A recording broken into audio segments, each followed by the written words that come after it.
ملک میں موجود مسلمانوں کو اپنے ووٹ کی طاقت مضبوط کرنے کی ضرورت ہے، ووٹ کی اہمیت کو جاننے کی ضرورت ہے۔ آج ہندوستان کے قریب 30% مسلمان جو ووٹ دینے کے قابل ہیں اپنے ووٹر آئی ڈی کارڈ کے رجسٹر لیے ٹال مٹول کی پالیسی اپنائے ہوئے ہیں۔ ملک کے صرف 70% مسلمانوں کے پاس ہی ووٹر آئی ڈی کارڈ موجود ہیں۔ آج اس خصوص میں ہمارے ساتھ ریٹائرڈ IPS آفیسر نثار احمد جو کرناٹک کے سابق DIG بھی رہ چکے ہیں، انہوں نے مسلمانوں میں ووٹ کے تعلق سے شعور اجاگر کرنے کے مقصد سے آج ہمارے چینل کے ذریعے تفصیلات پیش کر رہے ہیں۔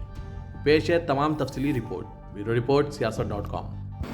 ہندوستان میں 1947 میں ایک کانسٹیٹیوٹ اسمبلی کا الیکشن ہوا آزادی سے پہلے، اور وہ کانسٹیٹیوٹ اسمبلی کا الیکشن یہاں کے جتنی بھی قومیں ہیں ان کی آبادی کے تناسب سے ریپرزنٹیشن دیا گیا۔ اتنے ممبرس الیکٹ ہو کر پورے ملک سے آئے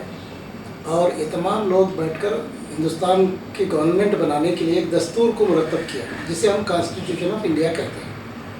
سب جانتے ہیں کہ اس کے بنانے کے لیے کئی سب کمیٹیز تھیں اور اس کے بعد کئی سالوں تک اس پہ بحث ہوتی رہی۔ آخرکار 26 جنوری 1950 کو اس کو جاری کیا گیا، جسے ہم لوگ ریپبلک ڈے کے تحت مناتے ہیں۔ اس کانسٹیٹیوشن میں یہ پروویژن بنایا گیا تھا حکومت کیسے کی جائے گی اور حکومت کس کی ہوگی۔ یہ حکومت کس کی ہوگی، کانسٹیٹیوشن نے یہ بتایا کہ حکومت ہوگی by the people, for the people, of the people, یعنی حکومت ہوگی لوگوں کی، حکومت ہوگی لوگوں کے لیے اور لوگوں کی بھلائی کے لیے، ایک ویلفیئر اسٹیٹ کا قیام ہوا۔ اس کے لیے جو کام ہوا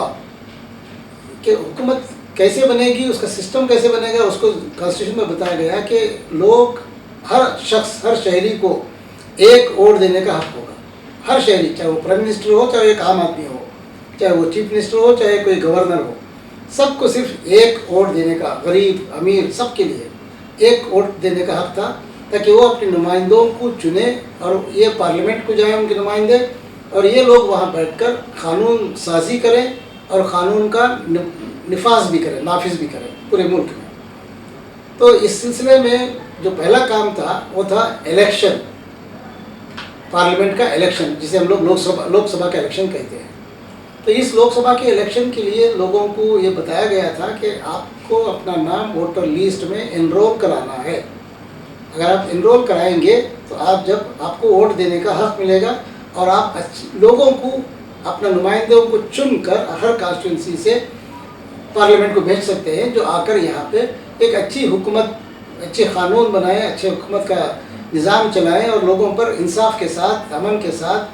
اور ان کی بھلائی کے لیے کام کریں۔ مگر افسوس، آزادی کے قریباً 75 سال ہونے کے باوجود بھی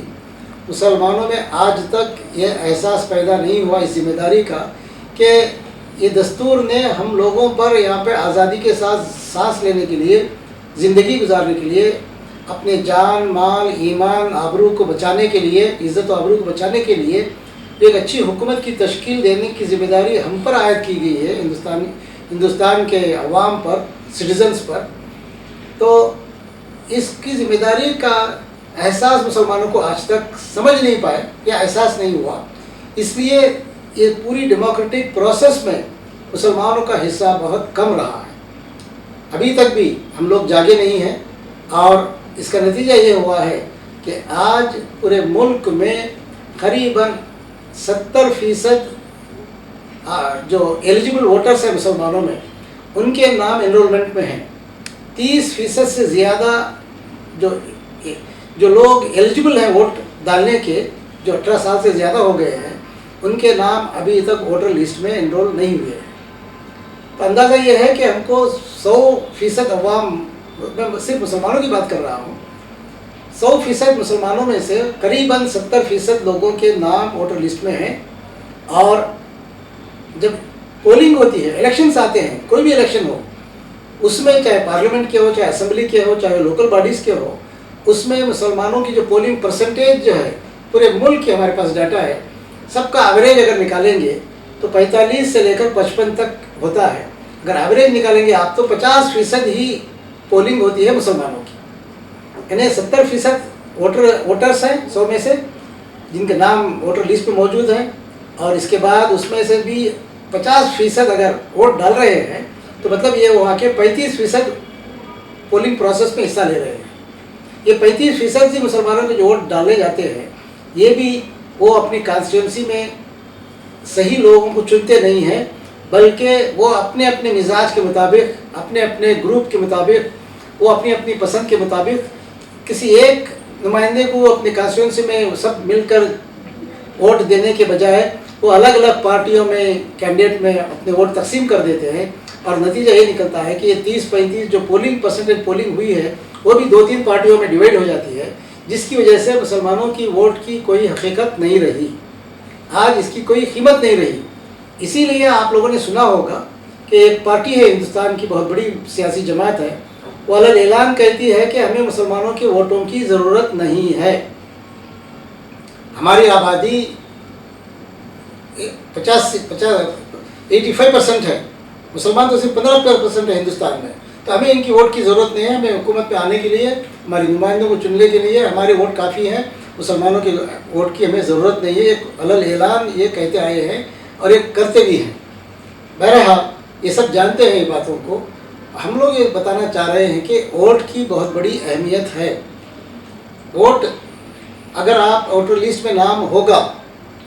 اس کے 2 فائدے ہیں. ایک، آپ ووٹر لسٹ میں نام ہوگا اور ووٹ 100% ہوگا، اور آپ جا کر پولنگ کریں گے، پولنگ بھی 100% ہوگی، اور آپ اپنی اپنی کانسٹیٹوئنسی میں صحیح لوگوں کو چنیں گے تو اچھے لوگ، سیکولر لوگ، امن پسند لوگ، تعلیم یافتہ لوگ پارلیمنٹ میں جائیں گے. جب اچھے لوگ پارلیمنٹ میں جا کے ایم پیز بن کر بیٹھیں گے تو وہ قانون جو بنائیں گے، قانون کا نفاذ جو ہوگا وہ ملک کے مفاد میں ہوگا، سب کی بھلائی کے لیے ہوگا. دوسری بہت اس کی اہمیت ووٹ کی یہ ہے کہ ہم کو چاہیے کہ ہمیں اس ملک میں رہنے کے لیے ہمیں سٹیزن شپ کو اپنی برقرار رکھنا ہے. تو این آر سی اور این پی آر سے بچنے کے لیے سی اے کا جو قانون آیا، جو این پی آر کا اور این آر سی کا جو قانون ابھی لاگو ہونے والا ہے، اس سال حکومت نے اعلان کیا ہے کہ وہ این پی آر اس سال رائج کریں گے، اور اس کا مطلب یہ ہوگا کہ 30% سے زیادہ لوگ جن کے پاس ووٹر آئی ڈی کارڈ نہیں ہے یا ووٹر لسٹ میں نام نہیں ہے، وہ سٹیزن شپ ریکارڈ سے خارج ہو جائیں گے. ایک مرتبہ یہ خارج ہو جائیں گے تو قریباً ہندوستان کے اندر مسلمانوں کی آبادی جو ہے وہ 22 سے 25 کروڑ تک کی ہے.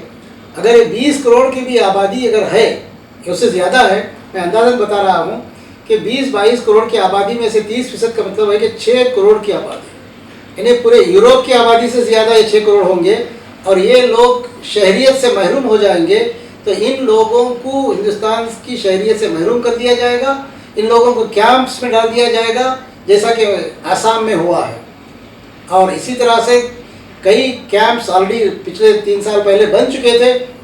اور جیلوں میں ان کو ڈال دیا گیا تھا. اور یہ 30% مسلمانوں کا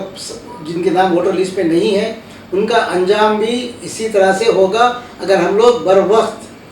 کوشش کر کے جلد سے جلد پورے ملک میں این جی اوز، تمام ذمہ دار حضرات اپنی ذمہ داری کو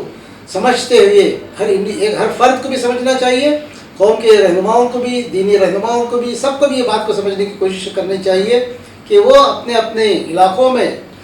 اس بات پر زور دیں کہ ہر شخص، چاہے وہ عورت ہو یا مرد، جس کی عمر 17 سال ہو گئی ہے. اب ایک نیا قانون الیکشن کمیشن نے جاری کیا ہے کہ آپ 17 سال کے ہو گئے ہیں تو آپ اپنا نام رجسٹر کروا سکتے ہیں، مگر ووٹر لسٹ میں آپ کا نام آئے گا جس دن آپ 18 سال کے ہو جائیں گے. تو 17 سال جن کی ہو چکی ہے ان کا نام بھی ہم لوگ اس وقت ووٹر لسٹ میں رجسٹر کروا سکتے ہیں. تو یہ ہمیں سب کے سب 100% اپنے اپنے علاقوں میں، اپنے اپنے کانسٹیٹوئنسی میں، اپنے اپنے بوتھ میں، وہاں پہ بی ایل اوز کو کانٹیکٹ کر کے ہر گھر سے لوگ انکوائری کریں، جائیں، سروے کریں، اور ان کے ناموں کو ووٹر لسٹ میں داخل کروائیں، ووٹر کارڈ حاصل کریں. اور اس کے ساتھ ساتھ جب پولنگ آئے گی، جس وقت الیکشنز آئیں گے، جو بھی الیکشن ہو، چاہے وہ لوکل باڈی کے ہوں، گرام پنچایت کے ہوں، تعلق پنچایت کے ہوں، ضلع پنچایت کے ہوں، اور میونسپلٹیز کے ہوں، کارپوریشنز کے ہوں، جو بھی اسمبلی کے ہوں، پارلیمنٹ کے ہوں، تمام میں 100% حصہ لیں اور اپنے ریپرزنٹیشن کو، سیکولر لوگوں کو اچھی ان باڈیز میں لانے کی کوشش کریں، اچھے لوگوں کو لے کے آئیں، تو انشاءاللہ یہاں پہ بھی ایک اچھی حکومت بنے گی، اچھا نظام بنے گا، صاف ستھرا نظام بنے گا، لوگ امن کے ساتھ